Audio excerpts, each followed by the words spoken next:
अस्सलाम वालेकुम। आज हम म्यूट के पास पेपर जो कि हमने मॉक टेस्ट में लिए थे वो डिस्कस करने जा रहे हैं। और ये मेरान में अभी जो आपका 15 से टेस्ट स्टार्ट होने वाले हैं तो उसके लिए भी बहुत ज़्यादा इंपॉर्टेंट है। तो मैंने जो मॉक टेस्ट लिए थे उनमें मैंने बच्चों को कहा था कि मैं आपको सॉल्यूशंस प्रोवाइड करूँगा। तो आज हम सॉल्यूशन करने जा रहे हैं। फर्स्ट एमसीक्यू हमारे पास है, if A into B equal to B into A when. ये तब पॉसिबल होगा जब हमारे पास ये कह रहा है कि a multiply b equal to b multiply a. ये तब पॉसिबल होगा जब हमारे पास a एंड b दोनों इक्वल होंगे तब। तो फर्स्ट का हमारे पास ऑप्शन हो गया b। सेकेंड एमसीक्यू की बात कर लेते हैं। इसमें हमारे पास है what is the value of k comma x minus 2 is a factor of x cube minus 4x² plus के एक्स माइनस 2। अब हमें इसने कहा है कि k की वैल्यू फाइंड करनी है। तो इसका सोल्यूशन करते हैं। x माइनस 2 है ना, तो x माइनस 2 इक्वल टू 0 है। ये यहाँ पर माइनस का 2 है, सट जाएगा तो प्लस का 2। x हमारे पास 2 आ गया, x हमारे पास 2 आ गया। जहाँ जहाँ हमारे पास इक्वेशन में x गिवन है वहाँ हम 2 पुट कर देंगे। तो हमारे पास 2 का क्यूब माइनस 4 2 का स्क्वायर प्लस के 2 के equal to minus 2 equal to, ठीक है। अब इसमें हमें क्या करना है, अब देखें इसमें हमें ये करना है। अगर इसका मैं 2 का क्यूब करूँगा तो 8 माइनस 2 का स्क्वायर करेंगे तो 4 जब 4 से मल्टीप्लाई होगा तो 16 प्लस के 2 या 2 के भी कह सकते हैं इसको, ठीक है। माइनस 2 इक्वल टू, अब ये माइनस के 2 और ये माइनस के 16 ये कितने हो गए, प्लस के ये माइनस के 2 और ये माइनस के 16, तो ये आपस में कितने हो जाएंगे, ये हो जाएंगे हमारे पास 18 प्लस 2 के। अब 18 से जब मैं माइनस करूँगा 8 तो माइनस की वैल्यू बढ़ गई तो माइनस 10 प्लस 2 के आएगा। अब यहाँ पर ये माइनस 10, यहाँ पर माइनस के हैं, उस साइड जाएंगे तो प्लस के, उस साइड जाएंगे प्लस के, तो 2 के इधर, ठीक है। अब यहाँ पर 2 मल्टीप्लाई हो रहा है, उस साइड जाके डिवाइड होगा तो इसको आंसर आ जाएगा के हमारे पास आ जाएगा, के इक्वल हमारे पास आ जाएगा 5 के। तो इसका डी ऑप्शन इज करेक्ट होगा। इस तरह के एमसीक्यू मेरान में हमेशा आते हैं। इसी तरह एमसीक्यू नंबर 3 की बात कर लेते हैं। 3 में हमारे पास पूछा गया है कि 1 प्लस ओमेगा का होल पावर 9, तो इसका क्या होगा। आपको एक बात पता होनी चाहिए कि 1 plus omega square is equal to 0। अब देखो हमारे पास यहाँ पर 1 प्लस ओमेगा तो गिवन है। अगर मैं यहाँ पे 1 प्लस ओमेगा रखूँ और इसको उस साइड ले जाऊँ तो माइनस स्क्वायर होगा, कोई मसला नहीं होगा आपको, ठीक है। अब यहाँ पर माइनस ओमेगा स्क्वायर होल की पावर 9 हो गया। अब यहाँ पर देखो ये हमारे पास 1 प्लस ओमेगा किसके इक्वल हो गया, माइनस ओमेगा स्क्वायर के। जब इसको मैं मल्टीप्लाई करवाऊँगा माइनस बाहर रखेंगे तो ये ओमेगा 18 हो गया, ठीक है। 2 9 का 18 तो ओमेगा 18 आ गया। अब इसको हम क्यूब में तोड़ेंगे, ओमेगा को हमेशा हम क्यूब में तोड़ते हैं। ओमेगा क्यूब की वैल्यू क्या होती है, 1, ठीक है। ये बाहर जो इसका माइनस का 1 था ये माइनस का 1, तो ये माइनस का 1, ऑप्शन बी इज करेक्ट, ठीक है। इसी तरह हम एमसीक्यू नंबर 4 की बात कर लेते हैं। एमसीक्यू नंबर 4 में ये है हमारे पास 3 square minus 4x plus 2 equal to 0। What is the nature of root का नेचर बताना है। ये रात भी मैंने सॉल्व करवाया था, आज भी मैं करवा रहा हूँ। d equal to B square minus 4ac, ये इसका फार्मूला है, ठीक है। अब देखो हमारे पास b क्या है इस इक्वेशन में, देखो b हमारे पास है माइनस 4 का स्क्वायर माइनस फार्मूले का 4 फार्मूले का, a हमारे पास क्या है 3, c हमारे पास क्या है 2, ठीक है। अब माइनस 4 का जो स्क्वायर होगा वो होगा 16, 4 3 ज़ा 12, 2 12 ज़ा 24, ऐसे ही होगा। देखें 2 3 ज़ा 6, 4 6 ज़ा 24। अब देखो यहाँ पर 24 आ गया।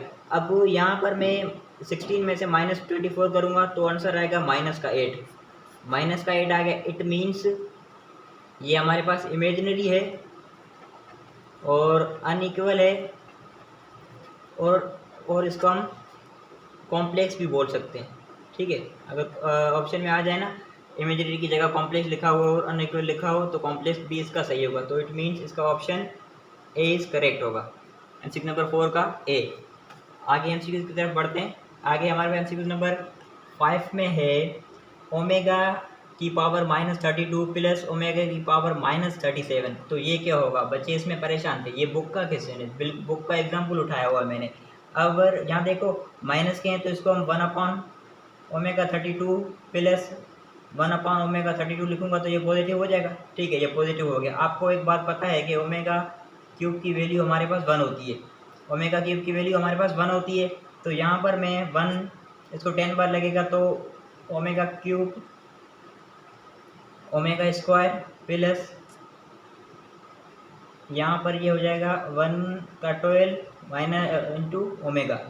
इसका जब मैं सोल्यूशन करूँगा तो हमारे पास आ जाएगा 1 ओमेगा स्क्वायर 1/ओमेगा स्क्वायर प्लस 1/ओमेगा। एलसीएम लूँगा तो ओमेगा आएगा। ठीक है, ओमेगा आएगा तो यहाँ पर ओमेगा आ गया, तो यहाँ पर ये 1 आ गया, सॉरी ओमेगा स्क्वायर आएगा, इसका एलसीएम ओमेगा स्क्वायर आ गया। यहाँ पर इसका 1 आ गया, यहाँ पर ओमेगा 1 है, 1 स्क्वायर आ जाएगा, तो ये आ गया हमारे पास इस तरीके से। तो ये हमारे पास बन जाएगा 1 प्लस ओमेगा/ओमेगा स्क्वायर।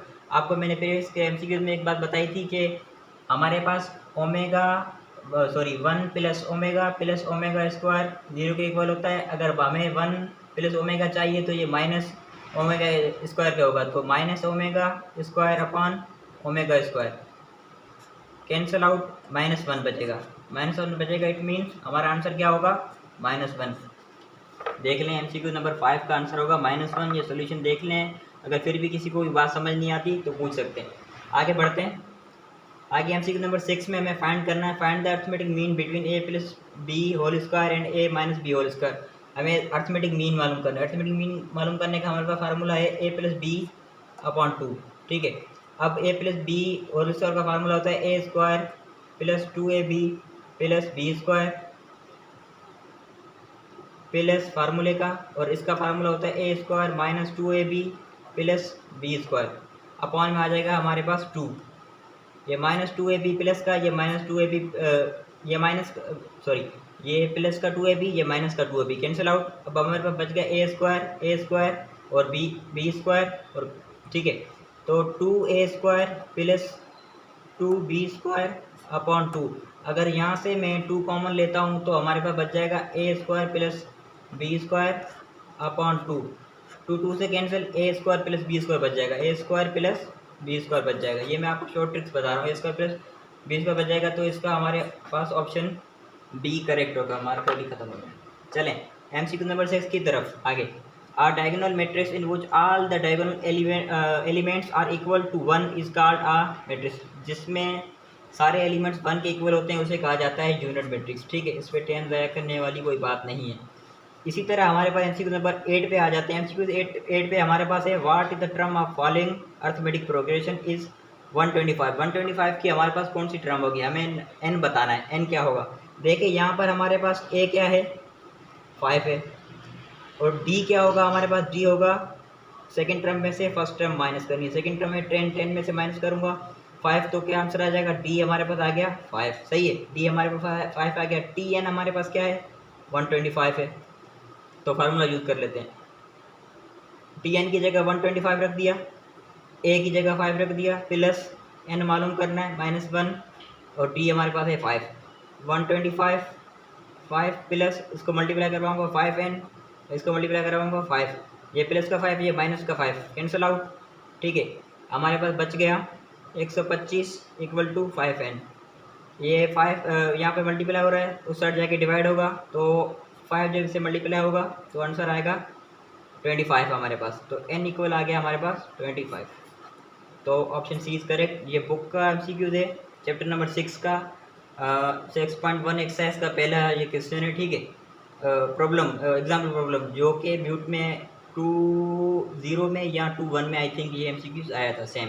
इसी तरह MCQ नंबर 9 की बात कर लेते हैं। ये MCQ म्यूट में 22 में भी आया है, 21 में भी आया है और 20 में भी आया है। इसमें हमें पूछा गया है कि साइन 4x का पीरियड बताओ। अब आपको एक बात पता होनी चाहिए कि साइन का पीरियड होता है 2π। यहाँ पर हमसे पूछा गया है साइन 4x का पीरियड बताना है। ठीक है, तो इसका पीरियड होता है 2π, साइन का होता है 2π पीरियड, और जहाँ पर 4 मल्टीप्लाई हो रहा है उस साइड जाके डिवाइड होगा। ठीक है, 1 2, तो इसका आंसर आ जाएगा π/2। इसमें कोई लॉजिक वाली बात नहीं है, सिंपल बात है, ठीक है। π/2, तो इसका ऑप्शन ए करेक्ट होगा। MCQ 9 का ऑप्शन ए इज़ करेक्ट। इसी तरह आगे चलते हैं। आगे MCQ नंबर 10 में बात कर लेते हैं। इन हाउ मेनी वेज, दिख रहा है आप यहाँ से? हाँ ठीक है। देखें MCQ नंबर 10 में है, in how many ways can Sara take 1 apple 1 orange and 1 mango from a basket containing 4 apples 3 orange and 5 mango. अब उसके पास 4 एप्पल्स हैं, सारा के पास 3 ऑरेंज है और 5 मैंगो है, तो इसको किस तरह वो सेलेक्ट करेगी? अगर 4 एप्पल हैं तो जाहिर सी बात है उसके पास 4 ऑप्शन है एप्पल सेलेक्ट करने के लिए, ठीक है। और मैं ऑरेंज 3 है तो उसके पास 3 ऑप्शन है सेलेक्ट करने के लिए, और मैंगो 5 है तो उसके पास 5 ऑप्शन है। जब इस सारे को मल्टीप्लाई करवाएंगे हम तो आंसर आ जाएगा हमारे पास 60, तो इसका होगा 60 वेज, ठीक है। उम्मीद है आपको बात समझ आ रही होगी। फिर भी अगर कोई कन्फ्यूजन है तो पूछ लिया करें। 2 coins are toss together once, find the probability of getting at least 1 head. देखो ये मैंने लिख भी दिया है कि म्यूट में 2022 में आया है। 2 कॉइन है, उनको टॉस किया है, इन्होंने कहा है कि एटलीस्ट 1 हेड किस में आएगी। तो इसका हमारे पास देखो, अगर 2 कॉइन है उसको मैं टॉस करता हूँ, एक तो चांस है हमारे पास के हेड आएगा, ठीक है। दूसरा चांस है कि टेल हेड आएगा। तीसरा चांस हमारे पास है ये है कि हेड टेल आएगा, और चौथा चांस ये है कि टेल टेल आएगा। अब देखो हमें 2 कॉइन को अगर मैं टॉस कर रहा हूँ तो 4 बार आएगा, ठीक है। तो मतलब 4 तो हैं। इन्होंने कहा है कि एटलीस्ट 1 हेड कितने में आएगी। अब देखो अगर मैं इसमें देखूँ, 1 2 हेड इसमें भी आ रही है, इसमें भी आ रही है, इसमें भी आ रही है, लास्ट वाले में नहीं आ रही। इट मीन्स 3/4 होगा, 3/4 होगा। इट मीन्स इसका बी इज़ करेक्ट। ये MCQs इंपॉर्टेंट है, ऐसे इस तरह के MCQs म्यूट में आते हैं अक्सर। Find the distance of P 1,1 Q 4,5 mute 2021 में आया हुआ है, बुक का क्वेश्चन है, ठीक है। x2 minus x1। अब देखो यहाँ पर हमारे पास x1 है, ये y1 है, ये x2 है, यहाँ पर ये y2 है। x2 हमारे पास क्या है?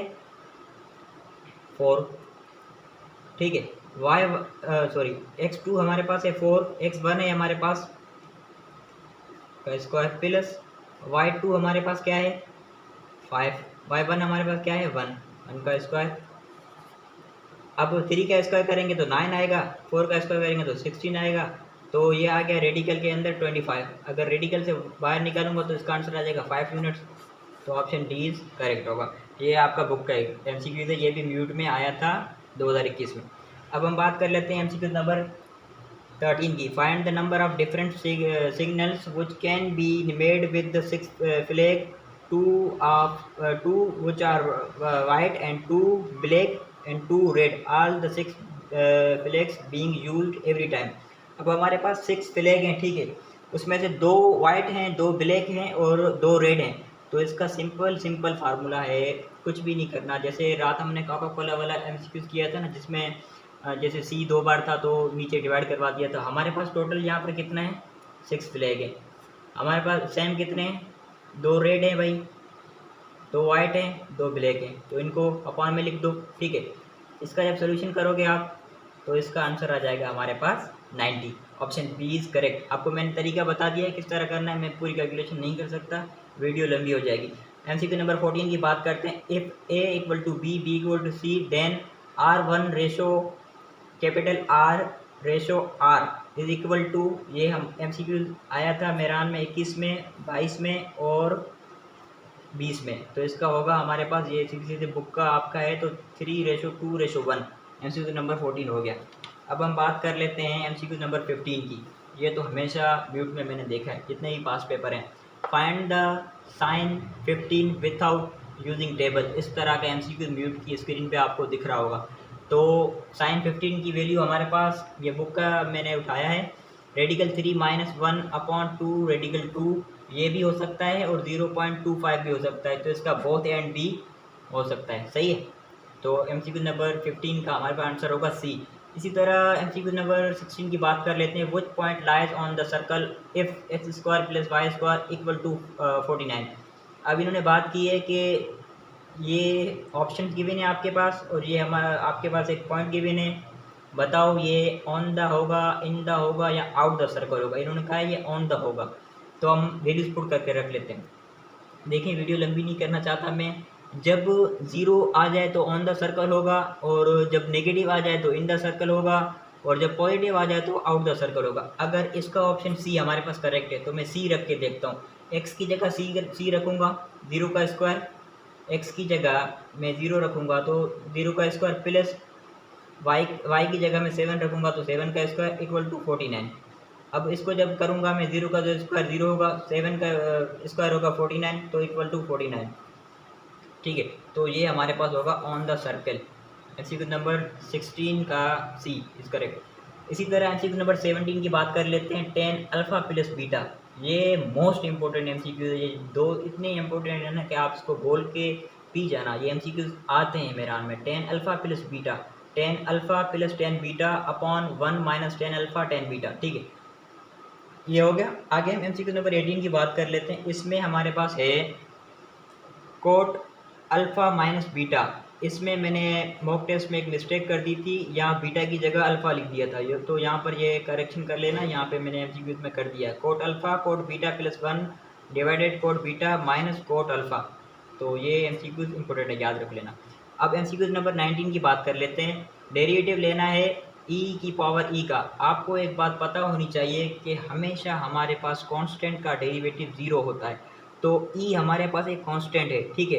तो e हमारे पास कांस्टेंट है तो कांस्टेंट का डेरिवेटिव हमेशा 0 होता है। तो इसका आंसर क्या होगा? 0 होगा। इस बात में कंफ्यूज नहीं होना कि e के ऊपर पावर x होगी तो भी उसका आंसर 0 होगा। नहीं, उसका आंसर 0 नहीं होगा। x हमारे पास कांस्टेंट नहीं है, e हमारे पास एक कांस्टेंट टर्म है। तो कांस्टेंट का हमारे पास डेरिवेटिव 0 होता है। अगर x का डेरिवेटिव लेंगे तो 1 है, और कांस्टेंट का डेरिवेटिव हमारे पास 0 होता है। तो इसी तरह e की पावर e का डेरिवेटिव हमारे पास 0 होगा। Option D is correct. इसी तरह एमसीक्यू नंबर 20 की बात कर लेते हैं। इसमें है derivative of sine x. Sine x का डेरिवेटिव होता है कोस एक्स। मैंने ऑप्शन नहीं लिखे, सीधा आंसर लिख दिया। इसी तरह एमसीक्यू नंबर 21 देख लेते हैं। ये एमसीक्यू आपके म्यूट में 20 में भी आया है, 21 में भी आया है, 22 में भी आया है। इसमें पूछा गया है इंटीग्रेशन जीरो का इंटीग्रेशन बताना है। बच्चे अक्सर कंफ्यूज होकर जीरो का इंटीग्रेशन ये लगा देते हैं एक्स प्लस सी, लेकिन ये नहीं होगा। जीरो का इंटीग्रेशन होता है कांस्टेंट सी। तो इसका ऑप्शन होगा बी इज करेक्ट। इसी तरह एमसीक्यू नंबर 22 में बात कर लेते हैं। एमसीक्यू नंबर 22 में है हमारे पास calculate the slope of line formed by the joining the point 2,5 and 6,7। Slope बताना है। मैंने यहाँ पे मैं हर वीडियो में फार्मूला इसलिए लिख लेता हूँ ताकि आपको चीज़ें याद रहे। हमें स्लोप बताना है, ठीक है। ये हमारे पास x1 है, ये y1 है, ये x2 है, ये y2 है। y2 हमारे पास क्या है? ये फार्मूला है, ठीक है। y2 हमारे पास है 7 माइनस y1 हमारे पास क्या है? 5 लिख दिया मैंने। स्लोप मालूम करने का फार्मूला है ये। देखो x2 हमारे पास क्या है? x2 हमारे पास है 6, x1 हमारे पास क्या है? 2। 7 माइनस 5 होगा 2, 4 6 माइनस 2 होगा 4, 1 2। इसका आंसर आएगा 1/2। 1/2 है भाई जी, ऑप्शन बी इज करेक्ट। इसी तरह एमसीक्यू नंबर 23 की बात कर लेते हैं। इसमें मैंने आपको रात भी कॉन्सेप्ट दिया था, आज भी आपको कॉन्सेप्टली कम्प्लीटली बात समझाऊंगा। 23 में अक्सर ये एमसीक्यू आता है और बच्चे इसमें सिली मिस्टेक करके आ जाते हैं, इनको बात समझ नहीं आ रही होती। इसमें है आई डॉट ब्रेकर के अंदर के क्रॉस प्रोडक्ट जे। इसका हमारे पास क्या होगा? इसमें कॉन्सेप्ट बना ले अपने दिमाग में कि cross product of two parallel unit vector always 0। ड्राफ्ट मैंने बात की थी कि dot product of parallel vector always equal to 1, लेकिन cross product of two parallel vector always equal to 0। Dot product में 1 के इक्वल होता है, क्रॉस प्रोडक्ट में 0 के इक्वल होता है। Cross product of two perpendicular unit is always a unit vector. देखो अगर मैं आई को आई क्रॉस प्रोडक्ट जे करूँगा तो के आएगा, जे क्रॉस प्रोडक्ट के करूँगा तो आई आएगा, के क्रॉस प्रोडक्ट आई करूँगा तो जे आएगा। अब देखो changing position result will be negative. अगर मैं यहाँ पर देखो आई क्रॉस प्रोडक्ट जे है, अगर यहाँ पर जे क्रॉस प्रोडक्ट आई कर देता हूँ तो यहाँ पर हमारे पास जो रिजल्ट है वो नेगेटिव शो करेगा। तो इसलिए इसका आंसर -1 है। काफ़ी बच्चे बोल रहे थे इसका आंसर +1 होगा। +1 नहीं होगा, इसका आंसर -1 होगा। वो इसलिए कि यहाँ पर वेक्टर्स की पोजीशन चेंज होगी, इसलिए इसका रिजल्ट -1 आएगा। अब देखिए यहाँ पर इस तरह होता आई क्रॉस प्रोडक्ट जे होता तो सिंपल ही होता, यहाँ पर है जे क्रॉस प्रोडक्ट आई, तो ये हो जाता है हमारे पास नेगेटिव। ये एग्जाम्पल के लिए लिखा है, ये एमसीक्यू का ऐसा नहीं है। अब यहाँ पर ये है हमारा एमसीक्यू जो यहाँ पर पूछा गया है। यहाँ पर हमने देखो ये एमसीक्यू पूछा गया है कि आई डॉट के क्रॉस प्रोडक्ट जे। अब आई डॉट के क्रॉस प्रोडक्ट जे का होता है हमारे पास माइनस आई। जब आई डॉट माइनस आई से मल्टीप्लाई होगा तो आंसर क्या आएगा? -1 आएगा। इट मीन्स हमारा ऑप्शन बी इज़ करेक्ट। उम्मीद है आपको ये एमसीक्यू सारे समझ आ गए होंगे। अगर फिर भी किसी को कोई मसला है, कोई बात समझ नहीं आती तो कमेंट करके पूछ सकता है, और कमेंट करके नहीं पूछ सकता तो ये मेरा व्हाट्सअप नंबर है 030833025514। इस व्हाट्सअप नंबर पे भी आप मुझसे रब्ता कर सकते हैं। अगर किसी को कोई बात समझ नहीं आ रही तो भी पूछ लें। अगर आपको ये मेरी वीडियो पसंद आई है तो अपने दोस्तों के साथ शेयर करें, लाइक करें और काइंडली सब्सक्राइब कर दें।